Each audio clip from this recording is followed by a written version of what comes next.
Bienvenue à vous si vous nous rejoignez sur le plateau de la matinale. Aujourd'hui, c'est jeudi, nous sommes le 22 juin, 173e matinée de l'année, 173e, alors peut-être pas quand même autant, 150e on va dire, matinée que nous passons ensemble. Merci pour votre fidélité. Et donc justement, si vous avez 26 minutes devant nous, eh bien regardez un petit peu le programme ce matin. Nous allons notamment parler des cigognes. Elles font partie du paysage maintenant en Vendée. Les migrations en hiver se font de moins en moins et en ce moment nous sommes donc en pleine période de bagage des petits qui sont nés au printemps. Agathe Poulet a hissé sa caméra au sommet d'une échelle d'un ancien camion de pompiers pour les observer. On va voir aussi qu'à Montaigu-Vendée, le groupe Ligier se lance dans la voiture électrique. Ligier, c'est la voiture sans permis, oui, un véhicule qui s'adresse d'ailleurs de plus en plus aux jeunes.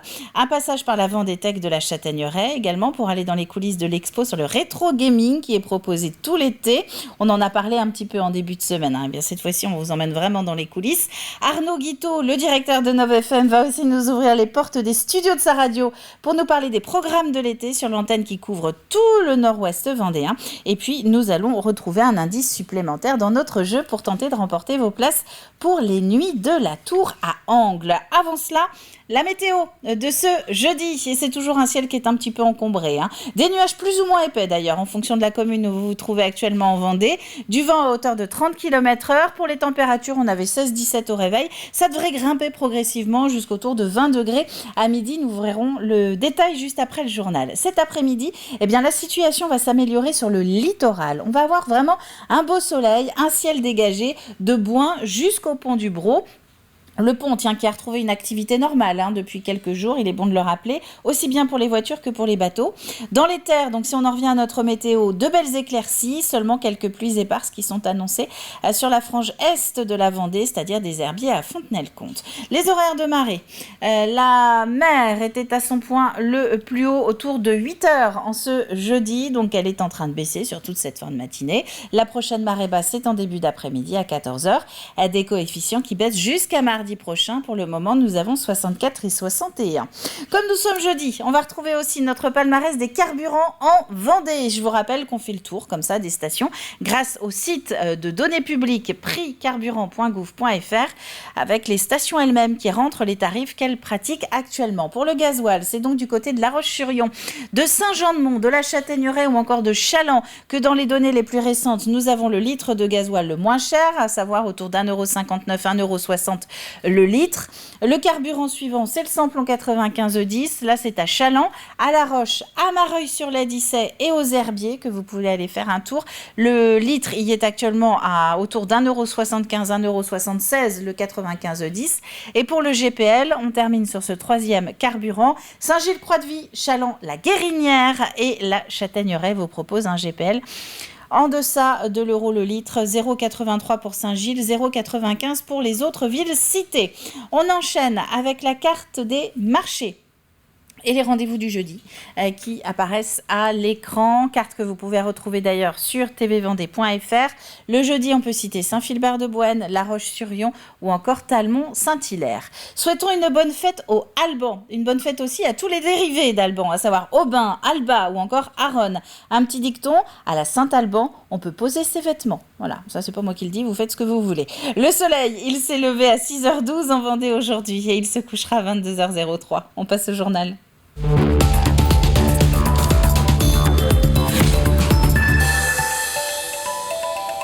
Un flash que nous commençons avec cette demande de la famille Esquivillon. En hommage à Karine, retrouvée morte vendredi dernier, une marche blanche va être organisée. Elle est prévue samedi 1er juillet à 14h au départ de la Malnou.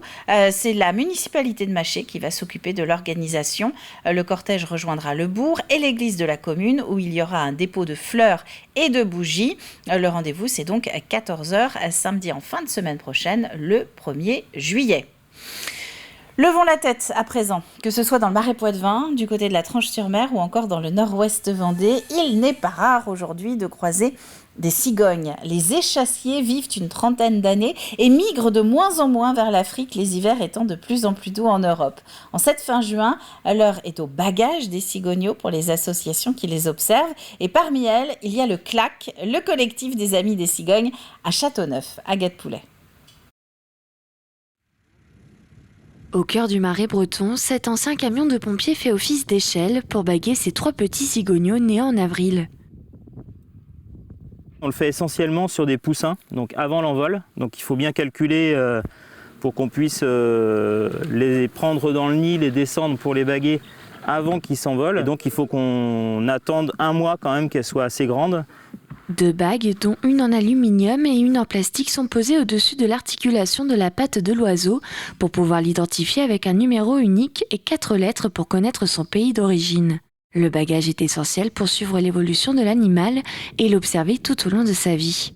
Ces lectures de bagues, alors on va réussir à avoir un état des lieux déjà avec les oiseaux qui sont bagués et qui nichent dans notre secteur. On arrive à avoir un inventaire assez précis, donc on sait à peu près qui revient et donc ça nous donne des données géographiques, savoir leur origine. Les oiseaux qui nichent ici, savoir d'où ils viennent. Et puis on a aussi des données d'espérance de vie par exemple. Une fois bagués, les cigogneaux sont ensuite pesés et mesurés au niveau du bec, de la tête et des ailes pour être répertoriés au Centre de recherche sur la biologie des populations d'oiseaux. On est 4 départements en France à participer au programme de bagage des cigognes blanches. Donc c'est sous tutelle du Muséum national d'histoire de Paris, du CRBPO. Et donc dans le cadre de ce programme, on prend des mesures sur la biométrique, un peu sur l'oiseau. Donc on va prendre la longueur de bec par exemple. Donc là on aura 145. Donc tout ça est consigné et en fin de saison on remonte ces données au muséum. 225. Cette année, plus de 200 naissances ont eu lieu depuis le mois d'avril dans le Marais breton. Ces cigogneaux prendront leur envol à partir du 15 juillet pour de nouveaux horizons. Et cette année, pour ajouter encore quelques chiffres, le CLAC a recensé 65 nids dans le secteur de Châteauneuf, ce qui représente 130 cigognes et plus de 250 cigogneaux. De l'économie à présent, avec le Forum de la création et de la reprise d'entreprises en Vendée, forum qui est prévu toute la journée à La Roche-sur-Yon dans la salle omnisport du collège Herriot. Il est organisé par la pépinière d'entreprise de La Roche-Aglo et il est destiné à tous ceux qui veulent entreprendre avec la présence d'une 50aine de structures d'aide à la création. Le rendez-vous est donc jusqu'à 18h et ça se passe dans la salle omnisport du collège Herriot à La Roche-sur-Yon. Alors ça, c'est pour la première étape, juste avant de se lancer. Mais hier, à la Chambre de métier, il y avait justement aussi un aperçu de l'après, un salon éphémère de créateurs qui a été organisé pour clore en quelque sorte le parcours initiatique de ceux qui ont franchi le pas. 12 Vendéens qui ont suivi le parcours entrepreneur mis en place par la région. Une formation collective de 6 semaines pour développer leur idée, la mettre en forme, voir aussi comment la rendre rentable. Un jury était sur place pour déterminer la faisabilité de chaque dossier. Aujourd'hui, sur les 12 projets qui sont aujourd'hui autour de moi, on a des métiers de l'alimentaire, on a le boulanger, le pâtissier, salon de thé derrière moi, la socio-esthéticienne. Ce sont des créateurs d'entreprises qui ont l'ambition de créer le projet de créer des entreprises dans les mois à venir. Donc ils sont aujourd'hui, ça fait 6 semaines qu'ils sont en formation avec nous. Et aujourd'hui, en fait, leur projet, non seulement ils ont chacun monté un stand, mais en plus il y a un jury composé de professionnels qui vient évaluer la faisabilité de leur projet d'entreprise. Et la prochaine session de formation de ce parcours entrepreneur commencera le 11 septembre. Pour le groupe Ligier, ça fait un petit peu quelques temps maintenant que le parcours de création est terminé. Le constructeur auto a été lancé dans les années 1960. En revanche, la recherche et l'innovation, elles, sont permanentes pour essayer de rester compétitifs sur le marché. Le groupe qui est installé dans le Nord Vendée, à Montaigu, et qui est principalement connu pour ses voitures sans permis, se lance donc cette année dans l'électrique. Grégoire de Châtillon. Ce n'est pas une Formule 1, mais c'est une Ligier made in Vendée. Ces voiturettes électriques font leur dernier galop d'essai autour du site de production vendéen. Ce véhicule sans permis, bridé à 45 km/h, il a fallu lui trouver un petit nom. Elle s'appelle Miley. On a choisi Mailly parce que ça faisait sens aussi auprès de notre clientèle. Mailly, ça sonne jeune, Maille Liberté, Maille Ligier. Donc effectivement, on trouvait que ça touchait notre cible principale, qui reste les adolescents. Mailly est accessible dès l'âge de 14 ans. Elle est disponible sur commande depuis le mois dernier. L'un de ses atouts, c'est son autonomie. Jusqu'à 192 km selon son constructeur. 50% de ces voiturettes électriques sont construites dans l'Allier, l'autre moitié à Montaigu-Vendée. On a des batteries qui sont réalisées en France et une grosse partie de nos fournisseurs sont français ou européens. Donc c'est quand même quelque chose d'assez extraordinaire dans le monde que l'on vit aujourd'hui parce que le Made in France est réel chez Ligier et on s'évertue à intégrer un maximum de pièces de nos composants des véhicules en France ou en Europe. Fini le pot de yaourt, la voiturette a du style, on pourrait presque dire qu'elle a tout d'une grande. Aujourd'hui, on a tous les éléments effectivement de confort qu'on retrouve dans une voiture traditionnelle. On a un véhicule, et ça c'est une exclusivité Ligier, qui a la climatisation, qui a la direction assistée, qui a le CarPlay, Android Auto, une tablette tactile 10 pouces. Donc un véhicule qui se modernise. Le luxe, sans se presser, mais pour mieux se garer, vous coûtera jusqu'à 18 000 € pour son haut de gamme. Le groupe Ligier a pour ambition de produire 3000 voiturettes électriques avant la fin de l'année. Du sport à présent avec la 19e Transgascogne qui se prépare. Elle va s'élancer de Port-Bourgeonnais, ce sera le 22 juillet prochain, dans un mois donc exactement. Le principe, une boucle de 600 000, soit à peu près 800 km au départ de Port-Bourgeonnais, direction le Pays Basque espagnol, avant de revenir au point de départ, dans la flotte des navigateurs de la classe mini, en solitaire ou en double. Ça fait à peu près 600 000, donc à peu près 800 km, donc c'est pas rien. Première étape, Port-Bourgeonnais, départ donc le 22 juillet, ça remonte jusqu'à Belle-Île et ça redescend à Guecho qui est à côté de Bilbao, donc Pays Basque espagnol. On reste 3 jours sur place pour se reposer et profiter du lieu, notamment Bilbao et Guecho, et remonter en direct. Souvent, c'est ce qu'on fait pour raccourcir un peu ce parcours. Départ de Guecho, c'est le 28 juillet, donc on espère le 29 et 30 avec une remise des prix le 30 à Talmont-Saint-Hilaire. Et le rendez-vous est pris donc pour le 30 juillet et le retour des concurrents de cette Transgascogne à Talmont. Nous en parlions en début de semaine, la Vendétech de la Châtaigneraie vient de lancer une nouvelle exposition, une expo consacrée au rétro gaming, c'est-à-dire l'univers des tout premiers jeux vidéo. Sur place, des consoles avec lesquelles vous allez pouvoir jouer, oui, mais également l'évolution du jeu vidéo retracée des années 50 aux années 2000. Colline Davy. Il y a les grands classiques et les premières plus méconnues. Chacune de ces consoles est exposée à la Vendétech et comme contempler ne suffit pas toujours pour retomber en enfance, on peut aussi tester. Ça nous permet de nous plonger directement, concrètement dans l'univers des jeux vidéo. Rappeler pour ceux qui étaient vraiment des grands joueurs, d'excellents souvenirs et de se replonger dans les parties familiales ou entre amis. Et puis, pour celles et ceux qui sont un petit peu plus éloignés du jeu vidéo, d'appréhender de manière tactile, de manière plus intégrale, ce qu'est un jeu vidéo. Pour accompagner cette visite intégrale, des rendez-vous ponctuels sont proposés. Une conférence, un tournoi ou encore un atelier de fabrication, le tout dans le but d'attirer tous les publics. Alors il faut avouer que c'est complètement différent et c'est l'intérêt des expositions à la Vendétech. Après l'exposition Viviane Mayer qui a attiré un public fort nombreux, on change complètement de thème sur une exposition qui va pouvoir attirer des familles, des gens peut-être plus jeunes et puis pourquoi pas quand même des papis et des mamies qui viendront avec leurs petits-enfants pour jouer à ces jeux vidéo. Entre deux parties, quelques panneaux retracent l'histoire et l'évolution des genres. Cette exposition complète permet ainsi de dévoiler le jeu vidéo sous toutes ses facettes. Ça permet vraiment aussi de casser certains codes et puis d'apporter le juste message parce qu'un jeu vidéo, effectivement, quand il est utilisé à outrance, effectivement, peut déterminer une dépendance à, mais peut être aussi un temps d'évasion, et c'est important et c'est précieux. Susciter aussi, développer la créativité que tout à chacun a en soi, pour les plus jeunes, mais aussi pour les plus anciens. Et puis c'est aussi un moment de partage. L'exposition Rétro Gaming est à découvrir jusqu'au 16 septembre. Effectivement, vous avez donc tout l'été pour aller découvrir cette exposition sur le rétro gaming qui se passe à la Vendée-Tech de la Châtaigneraie. L'entrée est libre et ouverte à tous, petits et grands, évidemment. Un petit point de météo pour terminer ce flash avec un ciel qui est un petit peu couvert ce matin en Vendée, mais ça va s'arranger cet après-midi, notamment sur le littoral.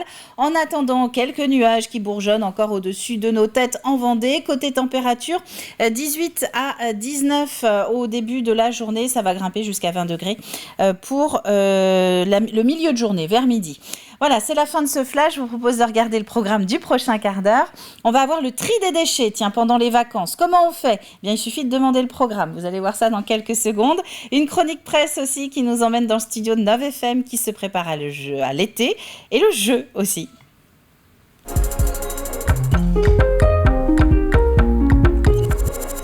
Chaque département a ses propres règles en matière de recyclage des déchets. Et l'été, en Vendée, il y a beaucoup de touristes, je ne vous apprends rien. Des touristes qui ne connaissent pas forcément les consignes de tri qui sont en place dans le département. Des ambassadeurs Trivalis, qu'on peut appeler aussi l'équipe Trivaou, vont donc aller à leur rencontre.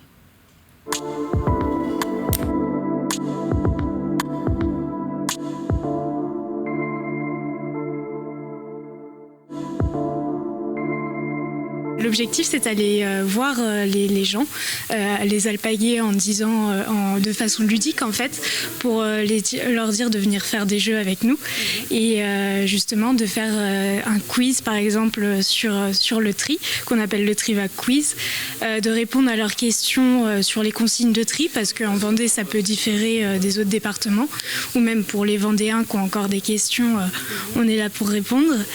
Et le but, c'est aussi justement de promouvoir le zéro déchet et d'essayer de réduire les déchets qui sont plus importants au niveau de l'été quand les touristes arrivent justement.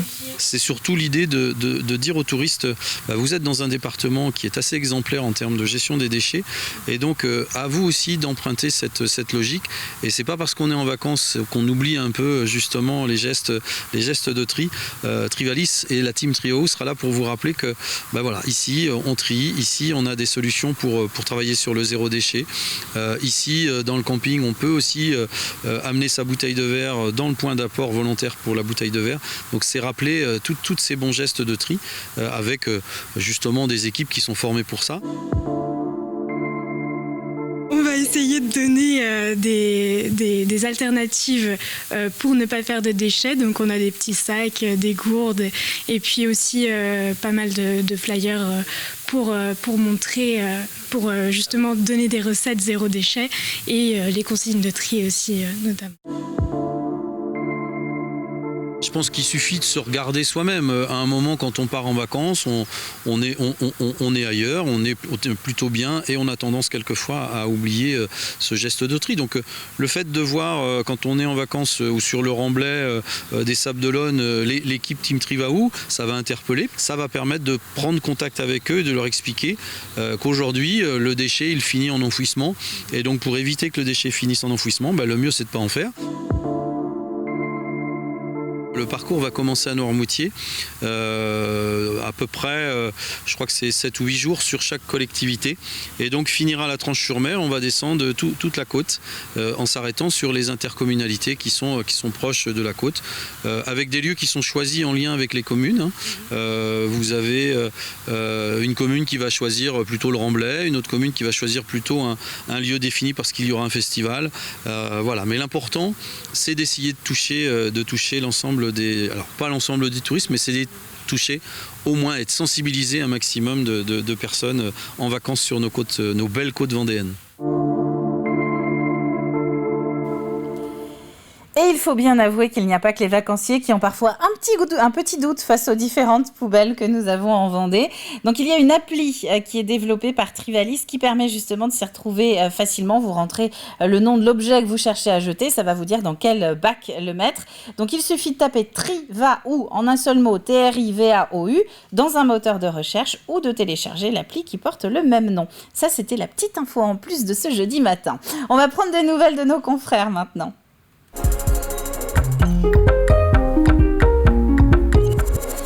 Et on va retourner dans le nord-ouest Vendée, comme avec les cigognes dans le journal il y a quelques instants. Mais cette fois-ci, on va pousser la porte des studios de Nov FM à Saint-Gervais. Arnaud Guiteau, qui est son directeur, nous y attend. Il va nous parler des programmes de l'été sur Nov et ça va être chaud. Le sable va être chaud sur Nov FM. On a beaucoup de rendez-vous qui s'installent pendant l'été parce qu'on est quand même sur une zone touristique évidemment importante. Donc on privilégie toujours cette grille des programmes estivales. Alors on a beaucoup d'informations d'hyper proximité. On regarde les créneaux du matin, les journaux, les reportages. On ajoute également les rendez-vous d'été le midi à 12h30 où on se fait un plaisir d'accueillir dans nos studios différents invités qui collent à l'actualité sur des manifestations, des événements culturels, sport et plus encore qui ont lieu pendant les 2 mois de juillet et août. Et puis on a une émission le soir qui s'appelle Sortir, donc bouger, sortir en nord-ouest Vendée. Et chaque soir, on zoome sur un événement qui se déroule le soir même, où là on va récupérer du son dans l'après-midi, on monte un petit module à 18h et qui est rediffusé à 19h. Et puis dans cette émission entre 16h et 20h, on donne évidemment toutes les bonnes informations pour nos vacanciers et nos locaux qui souhaitent bouger et sortir en nord-ouest Vendée. Et puis on a 2 autres rubriques qui vont s'installer cette année. On essaie de varier les plaisirs d'année en année. On va avoir un rendez-vous qui va s'appeler Service Conso avec UFC Que Choisir. Et un autre rendez-vous également qui s'appelle les Petits Trésors du nord-ouest Vendée de Nov FM. On va partir à la découverte de différents sites sur nos territoires. C'est ça, la relâche est difficile pendant l'été pour nous. C'est évident que là, la population multipliée par 8, par 10 au minimum. Voilà, on est sur les secteurs de Saint-Jean-de-Mont, Saint-Hilaire-d'Orier, sur tous les pays de Mont, l'île de Noirmoutier, donc voilà, sans oublier Bouin, etc. Donc oui, réellement pour nous, c'est toujours une grille très importante et on y tient. Voilà, on y tient, on veut on veut absolument que tout le nord-ouest Vendée puisse vivre au mieux les vacances et cette période. Et c'est pour ça qu'on fait des piqûres de rappel, les petits trésors du nord-ouest Vendée. On va rappeler qu'on a des sites patrimoniaux, on va rappeler qu'on a quand même aussi des incontournables qui sont là tout au long de l'année et qui plus est, qui vivent également à fond pendant la période estivale. C'est vrai qu'on a une quarantaine de partenaires d'entreprises du nord-ouest Vendée qui nous suivent et qui nous permettent justement d'évoluer, de pouvoir nous apporter un deuxième souffle supplémentaire. Donc c'est pour cette raison qu'on a pu notamment avoir un deuxième alternant, c'est pour cette raison qu'on a pu changer tout le matériel, notamment au premier étage, y compris sur le château d'eau, notre site d'émission. Donc voilà, c'est vraiment une bouffée d'air importante et d'oxygène pour Nov FM. Donc voilà, on a eu cette soirée mardi soir qui s'est très bien déroulée, on n'a pas eu d'eau et puis c'était toujours un bel échange et une belle ambiance autour d'un verre où on discute des projets et notamment de Nov FM qui aura quand même 20 ans l'année prochaine. Et c'est pas rien. Non, c'est pas rien. Nov FM qui est à écouter sur la bande FM ou sur novfm.fr. On va rester dans les médias mais on va ouvrir le programme télé de la maison maintenant.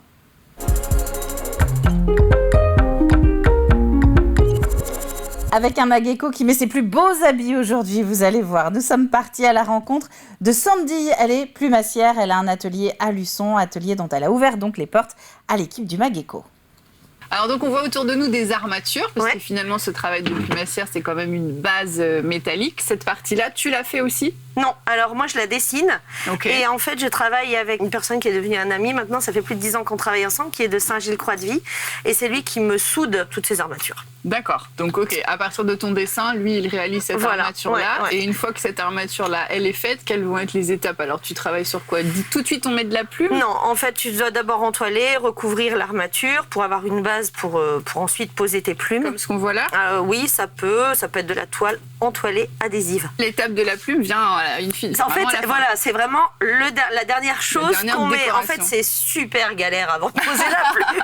C'est la récompense. C'est ça, en fait, c'est pas le truc le plus... En fait, t'as toute une étape, t'as tout un processus.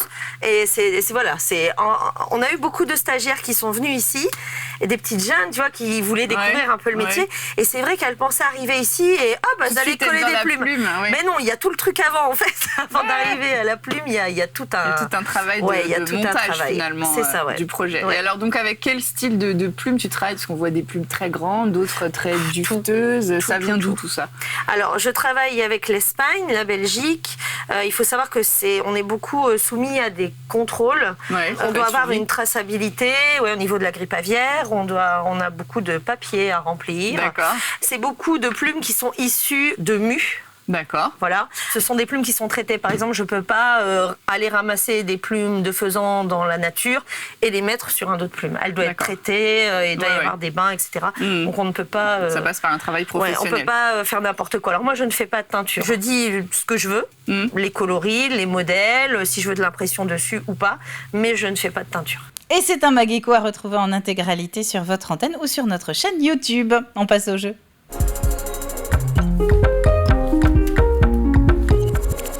On attaque la dernière ligne droite de la question de cette semaine pour tenter de remporter vos places pour les Nuits de la Tour, puisque c'est notre partenaire jusqu'à demain midi. Quelle est la particularité du Vendée Vélo Tour ? Quelle est sa particularité ? 700 km, dont 250 sur piste cyclable, ça c'est l'indice du jour. Le tirage au sort demain après-midi, vous envoyez votre réponse avant ce vendredi midi sur tvvendée.fr. C'est la fin de cette matinale. Merci à vous d'avoir été encore une fois au rendez-vous. On se retrouve demain, vous êtes d'accord ? À partir de 7h en direct sur TV Vendée. D'ici là, très bon jeudi à vous tous et à demain.